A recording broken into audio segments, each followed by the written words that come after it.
Добрый день, дорогие друзья, с вами снова Сева Сомелье на канале Jigger Drink. У нас сегодня специальный гость. Зовут его Сирил. Он представитель 15-го поколения коньячного дома Годэ. И это очень большая честь взять у него интервью, тем более здесь, в Омске. И также Здравствуйте. И также наш друг Люда, это наш переводчик, который нам поможет с переводом той информации, о которой мы будем разговаривать. И для начала пару коротких вопросов таких в качестве блица. Yes. Окей. Когда первый раз вы попробовали алкоголь и коньяк в том числе, в каком возрасте в вашей семье, вот уже, поскольку вы семейный дом? Speaking about your family house of cognacs, how old were you when you first tried cognac and, well, spirit? Okay, so most probably I don't remember the first time I tried the cognac. Первый раз, когда я попробовал коньяк. Because what we very often do in the family is we start slowly with the finger, give it to the kid. Палец опускается в бокал с коньяком и дается попробовать ребенку. But I know the first poignant memory of my first great cognac was a Borderie from 1964. Но мое впечатление, которое оставило на меня огромное воспоминание о том, как я попробовал в первый раз Бордери 1963 года. Винтажный Бордери. Vintage, yes, and I was 17 years old. Мне было 17. Потрясающе. Окей. Сколько членов семьи работает вот на сегодняшний день? How many of the members of the family work at your at the production? So if we say that our wives and mother don't work, если мы считаем, что женщины, жены или мама не работают, we are four. Нас четверо. My father, папа, who is the president, он является президентом, главой компании. Son number one, Jean-Edouard, who is the master blender. Старший сын Жан-Эдуард, который является мастером купажа. Son number two, Maxime. Второй сын Максим, who is commercial director for China, Asia and Africa. Коммерческий директор, который следит за продажами в Азии и в Африке. And son number three, me, Cyril, who is in charge of big Europe and all America. И за две Америки. Ну, получается, за Россию теперь еще. Also Russia. For me, Russia is part of Europe. Для меня Россия это часть Европы. Часть Европы. Прекрасно. Окей. Ваш отец это строгий босс или у вас демократия все-таки? Speaking about your boss, your father is your boss. Is he a strict boss or you have democracy at your at business? I would say my father is a very smart man. Я бы сказал, что папа очень умный человек. So he knows when to impose things. Он знает, когда быть строгим и когда навязывать свое мнение. But he also knows when a good idea doesn't come from him to adopt it. Но он прекрасно знает, что если есть хорошая идея, и она действительно хорошая, но идет не от него, он может извлечь из нее выгоду и адаптировать ее. So we work in respect of the hierarchy of age, but also in great intelligence to make the business go forward and the heritage carry on. Да, мы работаем с большим уважением к иерархии, к возрасту, но принимая во внимание наше наследие, мы понимаем, что мы можем двигаться благодаря этому вперед. Okay. Получается, что производство коньяка это такая мужская вотчина, но я знаю, сколько что женщины у вас тоже не сидят без дела, занимаются вином. Есть ли это вино в России? This cognac production is, if we understand it correctly, is more a male priority. But the women in your family do deal in wines. Are there wines present in Russia? Yes. И как оно называется? And what's the name? Alors, Итак, my older brother's wife is a lady called Mellerbès, so they own, among other chateaux, Chateau Palmer. Жена старшего брата, мастера купажа, является одной из владелец небезызвестного Шато Пальмер. Прекрасно. My wife, her father owns Chateau Troplon-Mondo from Saint-Émilion. Отец моей жены владеет шато Troplon-Mondo. Тропло-Мондо из Сент-Эмильона. And my wife's mother family produce wine in the south of France, Chateau de Jaux. Семья матери моей жены владеет шато на юге Франции. And they also produce wine in Chile, Chateau Las Niñas. А еще они владеют шато в Чили, который производит вино, и называется оно шато Las Niñas. Las Niñas. Прекрасно.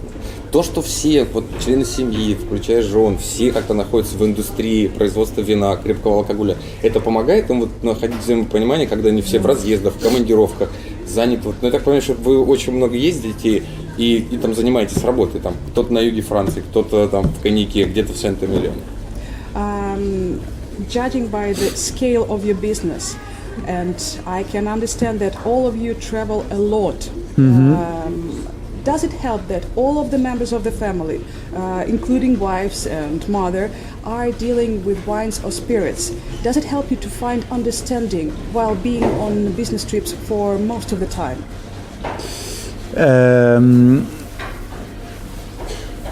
The wines from our wives is distributed in a very different fashion than our cognac.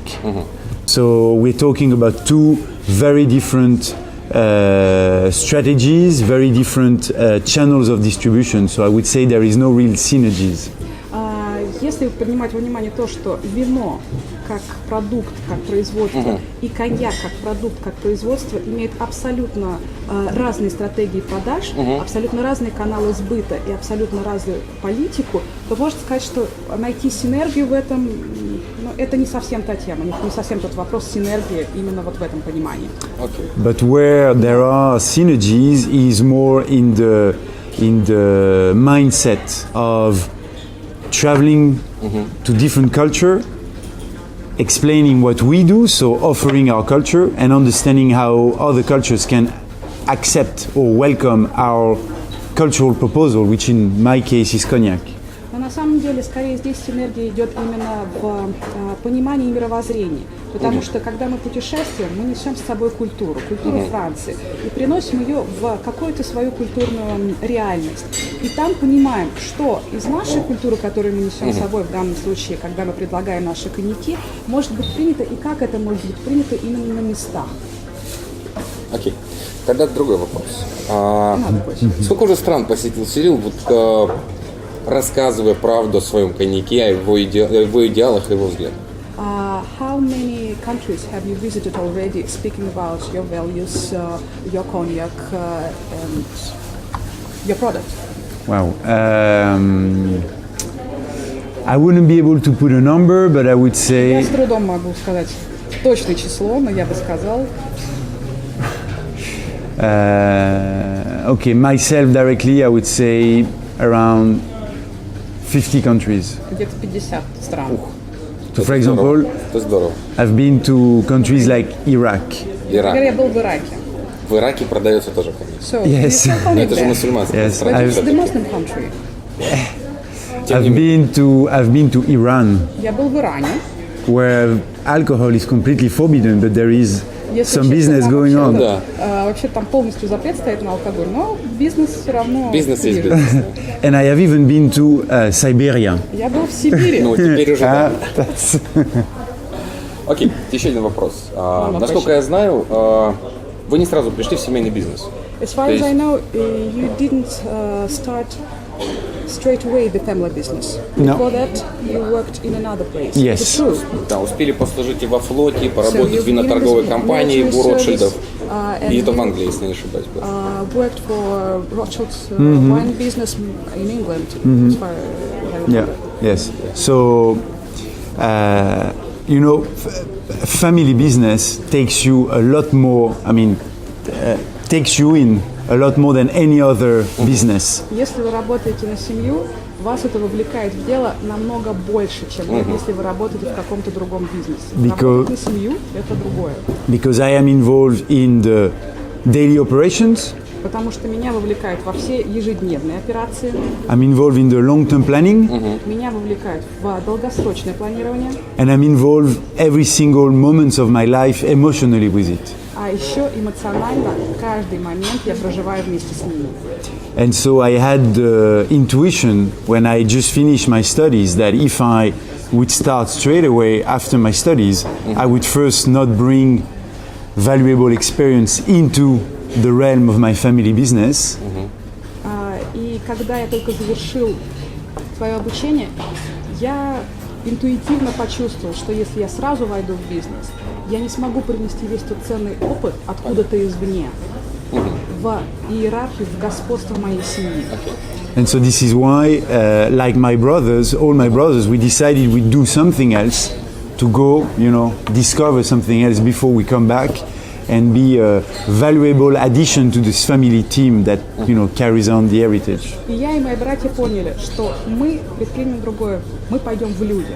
Мы попробуем что-то еще для того, чтобы потом в эту семейную команду привнести бесценный опыт. Прекрасно. Тогда следующий вопрос. Вот если вы пришли в семейный бизнес, так скажем, по велению сердца, ваши дети, вот, которые сейчас растут, как вы на них рассчитываете, придут на них, будете ли вы их принуждать остаться в семейном бизнесе, или это будет их решение? It was your decision and you felt like doing it when you joined the family business. Speaking about your kids, your children, are you counting on the fact that they will join the business or will you let them try to find their own way? Alors, I hope that my children will always be free in their choices. Я очень надеюсь на то, что всегда у моих детей будет свобода выбора, что они будут в этом не обременены ничем. So, of course, they will decide what they want to do in their life. Конечно же, они сами будут решать, чем хотят заняться в жизни. This being said, the way we work with my brothers now is everything we do, we plan for the next generation, the 16th generation. So I hope secretly that my two daughters that I have so far, and maybe more to come, will feel the need and the pleasure to join us and to carry on the adventure of Godet Cognac. И, конечно же, сказав все это, я признаюсь, что все равно сейчас, в долгосрочной перспективе, я планирую уже то, как 16-е поколение семьи войдет в бизнес и как они перемут на себя все вот это дело. Потому что, да, это прекрасно, что они должны найти свой путь, но я очень надеюсь, что они воспримут это как удовольствие работать на семью и придут в семейный бизнес сами по своему решению. Окей. Теперь немножко о бизнесе в России. Okay, speaking about business in Russia. Российский рынок очень специфичный. Russian market is very specific. На моем уже 13-летнем опыте я заметил, как коньяк потерял за последние 10 лет позиции по сравнению с виски. Виски отжал часть рынка у коньяка. Cognac, in the course of the last 10 years, lost some of its parts of the market share to whiskey, and whiskey took over some of its market share. При этом при этом сформировался такой достаточно консервативный вкус, который связан больше с предпочтением большой четверки, Мартель, Курвазье, Хеннесси, Реми Мартан. Как видите развитие на российском рынке коньяка Годе? Кто потребитель его, да, и вот все-таки какая стратегия будет, поскольку дом все-таки небольшой и бодаться с крупными домами нет смысла. Какова будет стратегия на российском рынке и кто потребитель? How do you see the growth of Godet cognacs on our market? Who is the customer? What is your portrait? Because it's useless to try to win over the big brands. What is your strategy? What do you plan to do? So, as an opening for the answer, I would say that unfortunately, cognac has lost a lot of its diversity, and now is reduced to its bare minimum, which is 4 to 5 brands that produce products that are very similar: VS, VSOP, and XO, and so that has decreased the ability of the category cognac to engage with the customer.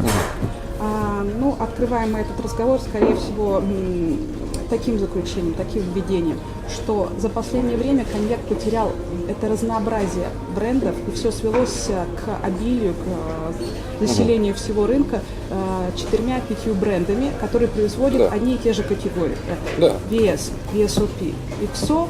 И это стало настолько монотонным, что потеряло возможность вовлекать и привлекать нового клиента. То есть такая глобальная маркетинговая стратегия, да? So speak, thus looks like a holistic marketing strategy, so to speak. From the whiskey, from the cognac. From the cognac. Yes. То есть продвигаемые большими домами, VS, VSOP, XO, это стратегия больших домов. Big big brands are trying to promote VS, VSOP, so like categories. And Yeah. these are their policies. So I think so. That's the observations we can do of the market of cognac. So Но это на самом деле наблюдение, которое мы делаем на рынке коньяка. our strategy is twofold. Godet strategy is twofold. There's double strategy. У нас двойная стратегия. У дома Годэ двойная стратегия. On the one side, we are working to establish our classic cognac, VS, VSOP, and XO, Мы работаем as над тем, чтобы продвигать наши классические категории, как VS, VSOP, XO, as alternatives to the big brands, which are very well known, but so as alternatives to the big brands.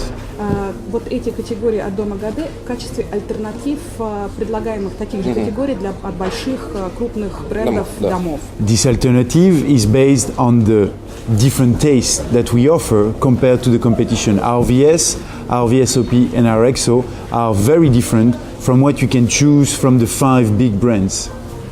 И на чем основывается эта стратегия? Стратегия основывается на том, что вкус наших VS, VSOP и XO отличаются от эталонного вкуса больших брендов, к которым мы уже привыкли. So we have that extra ingredient of minerality coming from our cellar aging in La Rochelle. У нас есть свои фишечки, как то минеральность, которая как раз и получается благодаря тому, что коньяки выдерживаются в Ля-Рошель на побережье Атлантического океана. We have a style of cognac which is lighter in wood but more complex with flower and fruit notes. У нас стилистика коньяка завязана как раз не на присутствии дерева, а на более фруктовом, цветочном профиле. So this is strategy number 1, establish Godet as the alternative to classic cognacs. Это стратегия номер 1, когда коньяки Годэ предлагаются в качестве альтернативы для классических известных коньяков. Strategy number 2 is at the same time offer cognacs which are completely outside of the regular realm of cognac. А стратегия номер 2 предлагает на рынок коньяки, которые полностью отличаются от существующих в этом классе крепких спиртных напитков. So you know Antarctica. Вы знаете, что такое Антарктика. You discovered yesterday the gastronome. Вчера вы попробовали гастроном. And we have a lot more innovations that are not yet in Russia, but that will come when time is right. У нас также много очень новшеств сделано в нашем доме. К сожалению, эти новинки пока еще не присутствуют в России, но время придет, и эти новинки появятся на рынке. And these innovations have the purpose to recruit new customers into the cognac sector. И как раз эти новинки направлены на то, чтобы привлечь нового потребителя, нового клиента именно к категории коньяков. For example, younger people, Например, women. Молодежь. Дам. Да, окей. Дамы, молодежь, вот возрастная вилка все-таки какая? What is the age you are planning? The age of this customer? The new, it depends. Alors, if we talk about Russia, I think we're talking 26 to 42. These are the new guys that needs to be converted to cognac. Вот это как раз те самые люди, которых нужно перевести в эту религию новую, обратить в новую религию. Окей, давайте попробуем немножко закончить. Можно в 2 словах, в чем заключается философия дома Годэ? And speaking about the conclusion of our interview, please tell us shortly the philosophy of the Godet family, of the Godet cognac house. Okay. So it sounds a bit grandiloquent. Grandiose? No. Okay. So basically, we deeply believe in cognac. Первое и самое основное, мы верим, свято верим в коньяк. We believe in cognac as a product, as a drink. Мы свято верим в него как в напиток, как в продукт. We trust in its quality, in the pleasure it can generate when you actually consume it. Мы доверяем тому удовольствию, которое оно дарит своему потребителю, своему клиенту. And we also believe strongly in the cultural in the culture that cognac represents. И мы свято верим в ту культуру, которую представляет собой коньяк. This culture of cognac that we trust into is a combination of state of mind, the way you consume your product, the way you share the moments with the people. И, во-первых, какая культура стоит за коньяком? Это то самое состояние человека, его внутреннее состояние и состояние его ума, в котором находится, когда пьет коньяк. And elements of a certain philosophy on life, which says that you don't have to drink every day, you don't have to buy every day. The purpose is not to consume more, but is to consume better. И здесь всегда нужно помнить о небольших элементах именно умеренного потребления. Вам не нужно пить каждый день, вам не нужно пить немерено, вам нужно пить меньше, но лучше. So because we trust in this quality vehicle of cognac and in this cultural vehicle of cognac, we are trying to distribute our cognacs through people who have an ability to understand that. So the majority of the people in Russia, but in the world, will not be our consumers now because they are not yet there in their stage of consumption. But some of them, people like you, for example, who are looking for something of higher grade, which means more, which says more, these are the types of people that we want to align with our product. То есть мы верим в то, что качественная составляющая коньяка будет помножена на вот эту культурную составляющую потребления, и именно это составляет наше видение. Возможно, до этого состояния нужно еще дорасти. И, возможно, сейчас не тот момент, когда коньяк Годэ будет принят и понят всеми потребителями в России. Есть люди, которые уже доросли, возможно, уже дошли в своем развитии до понимания этого коньяка, до того, что он может сказать гораздо больше, чем просто продукт, но их мало. Но они есть, и это наш потребитель. Отлично. Тогда хотел бы поблагодарить за интервью, Like пожелать, чтобы не только 16-е, но 17-е, 18-е поколение продолжили то дело, в которое вы верите. And I would like to wish you the continuation not only with the 16th, but 17th and 18th generation. Inshallah. The family business and the family values. И хотел бы закончить наше интервью словами вашего прадеда, цитатой: «Мы выбираем наш бренди подобно тому, как мы выбираем себе друзей». По мне, так это очень хорошо характеризует подход к производству коньяков Годэ. And I'd like to finish our interview saying and using the phrase by your grandfather, who said that we choose brandy the way we choose friends. This describes your approach to life. Спасибо вам. Thank you so much. Спасибо Merci. вам. Merci, Ludmila.